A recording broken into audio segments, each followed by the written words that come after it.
ಪ್ರಿಯ ವೀಕ್ಷಕರೇ, ಇಲ್ಲೊಂದು ಕೃಷಿಕರು ತಮ್ಮ ಗೇಟ್ ಮೇಲೆ ಬರೆದಿದ್ದಾರೆ.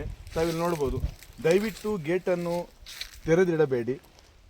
ನಿಮ್ಮ ಒಂದು ನಿಮಿಷದ ಉದಾಸೀನತೆ ನಮ್ಮ ವರ್ಷಗಳ ಪರಿಶ್ರಮದ ವ್ಯರ್ಥತೆ. ಇದರ ಅರ್ಥ ಏನಂತ ಹೇಳಿದ್ರೆ, ಈ ಥರ ದೊಡ್ಡ ಜಮೀನ್ದಾರರು ಒಂದು ಗೇಟ್ ಮಾಡಿರ್ತಾರೆ. ಇಂಥ ಒಂದು ಗೇಟ್ನೊಳಗೆ ಯಾರಾದರೂ ಹೋಗೋ ಸಮಯದಲ್ಲಿ ಉದಾಸೀನತೆಯಿಂದ ಗೇಟ್ ನೀವು ದಯವಿಟ್ಟು ತೆರೆದಿಡಬೇಡಿ.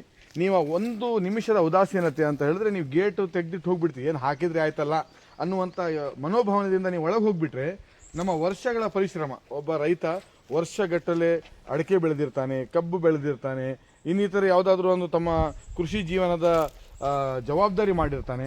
ನಮ್ಮ ಒಂದು ನಿಮಿಷದ ಉದಾಸೀನತೆ ಅವರ ವರ್ಷಗಟ್ಟಲೆ ಮಾಡಿರುವಂತಹ ಪರಿಶ್ರಮ ವ್ಯರ್ಥವಾಗುತ್ತೆ ಅನ್ನುವಂಥ ಒಂದು ನಾಮಫಲಕ ಹಾಕಿದ್ದಾರೆ. ಭಾಳಷ್ಟು ನಾವು ಈವರೆಗೆ ಈ ಥರ ನಾಮಫಲಕ ನೋಡಿದ್ದೀವಿ. ದಯವಿಟ್ಟು ಗೇಟ್ ತೆಗೆಯಬೇಡಿ, ಒಳಗಡೆ ಬರಬೇಡಿ, ನಾಯಿ ಇದೆ, ಈ ಥರ. ಇದೊಂದು ವಿಶೇಷತೆ ಕಾಣ್ತು. ಅಂದರೆ ಒಂದು ಹಿತವಚನ ಬರುವಂಥ ಅವರ ವಿಶ್ವಾಸಿಗರಿಗೆ, ಕೃಷಿಕರಿಗೆ, ಜನರಿಗೆ ಒಂದು ಹಿತವಚನ ಹೇಳಿದ್ದಾರೆ. ದಯವಿಟ್ಟು ಗೇಟನ್ನು ತೆರೆದಿಡಬೇಡಿ. ಬಂದ ತಕ್ಷಣ ಒಂದು ನಿಮಿಷದ ನಿಮ್ಮ ಉದಾಸೀನತೆ, ಗೇಟ್ ಹಾಕಕ್ಕೆ ನೀವು ಒಂದು ನಿಮಿಷ ಉದಾಸೀನ ಮಾಡಿದ್ರೆ ನಮ್ಮ ವರ್ಷಗಳ ಪರಿಶ್ರಮ ವ್ಯರ್ಥತೆ ಅಂತ ಹೇಳಿ ತುಂಬ ಒಳ್ಳೆ ಥರದಲ್ಲಿ ಬರೆದಿದ್ದಾರೆ. ಆ ಭಗವಂತ ಇವರಿಗೆ ಒಳ್ಳೇದು ಮಾಡಲಿ.